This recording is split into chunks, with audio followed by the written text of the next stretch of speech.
There have been few discussions in sociology more intense than that between the ideas of heredity and environment and which of these are the more important. Please listen to this audio as you look at slides 8 through 16. I will be trying to add a little bit of information as we go. Slide 8 tells us that socialization and heredity have been discussed, and the big discussion is what is the relative importance of the two. Today, we have moved beyond the debate. We pretty well have agreed that nurture or in training is at least as important, but probably more important than the genetic makeup of people. But let's look at the subject at least to some degree.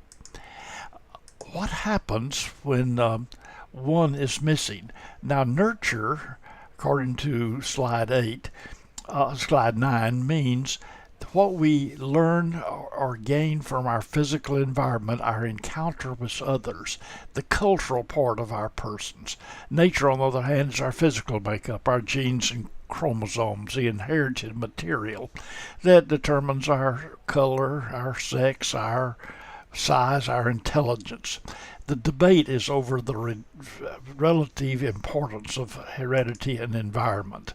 Now, as we come to slide 10, we understand that in early times of history, back before the Enlightenment, nature was considered the supreme. Your nature could not be altered. In the fairy tales, the princess who was sold into poverty would come through somehow and be restored to her place, because the idea was she was a princess and her nature was to be that. John Calvin introduced the idea of predestination to theology, but it was somewhat thought of in all the different areas. Sometimes this idea of the importance of nature have led to some very bad ideas, such as racist views, like among the Nazi movement, and to some people who based slavery on the idea that some people were destined to be slaves and some to be the owners of the slaves. John Locke rejected the idea that nature is solely responsible for human identity. He wanted to get away from the tabula rasa, that we were a blank tablet to be written on. Rousseau thought we were noble savages. Jefferson kind of combined all this, but in slide 11 we come to the fact that sociology has studied this using the research mechanism of isolating variables. They have tried to study people, individuals, where either nature or nurture was in some way controlled, to see what the relative importance of the two would have been. One of these areas they studied was by the study of children who've been socially neglected. There was a movie in 1994 that showed a girl who had been very badly isolated and how she developed. There have been many stories of children raised by animals in the forest. These have never been totally authenticated. They're questionable, but we do have some definite accounts of socially neglected children, such as Anna, Isabel, and Jeannie.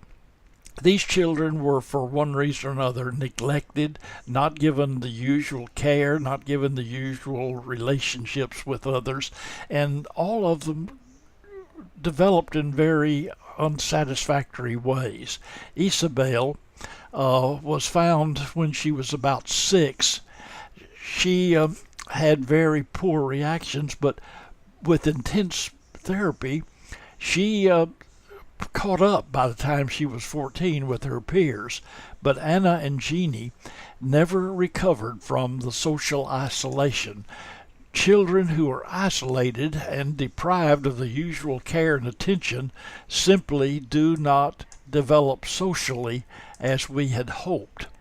Sociology has even noticed this among primates, that is, monkeys.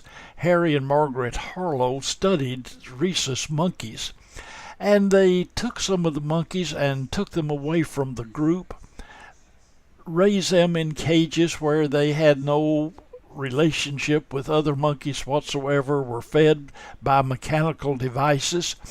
These monkeys did not develop as the other monkeys did. When they were artificially impregnated, they became abusive mothers.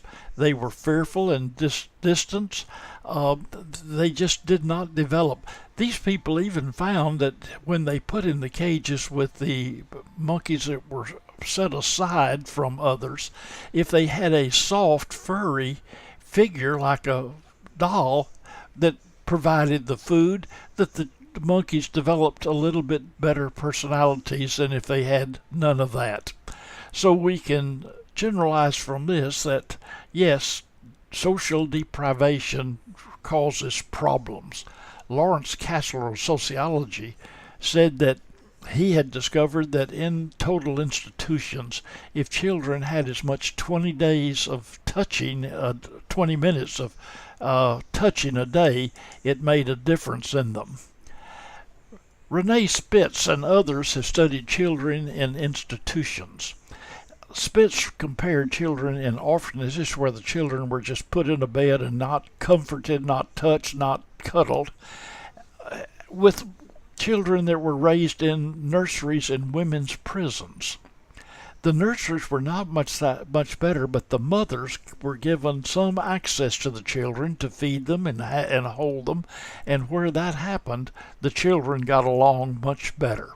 You see the two men here who have found out that children in institutions where they did not receive help did not get along very well.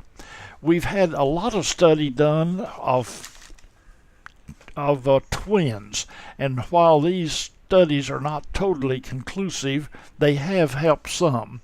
Oscar Storr and Jack Youth were twin boys who were separated shortly after their birth. Oscar was reared as a Catholic in Czechoslovakia. He was influenced by the Hitler movement. In fact, he joined the Hitler movement and learned to hate Jews.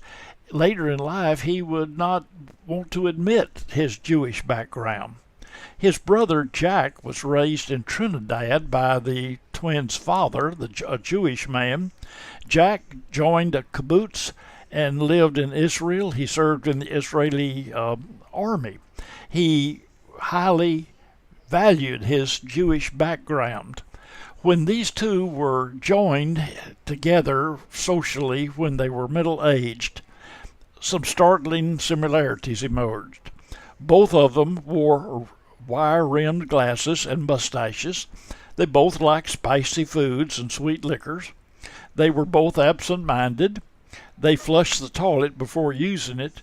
They kept rubber bands on their wrists, and both of them dipped buttered toast in their coffee. So while they were quite similar in some ways, they differed. Jack was a workaholic. Oscar was not.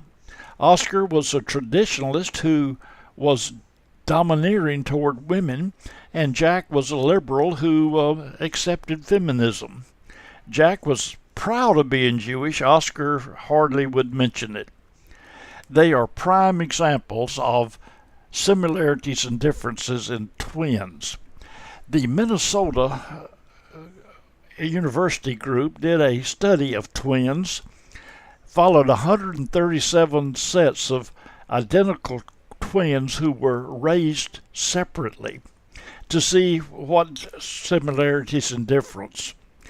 They found that certain characteristics such as temperament, voice patterns, and nervous habits were strikingly similar.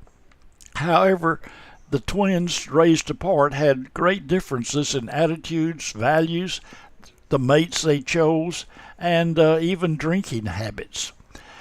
What this study has told us is that there are some similarities but striking differences between twins who are raised apart.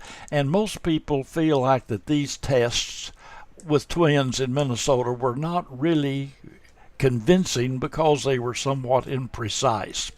Still, nature and nurture looms big, and I think today we see the importance of nurture for the development of pleasing personality.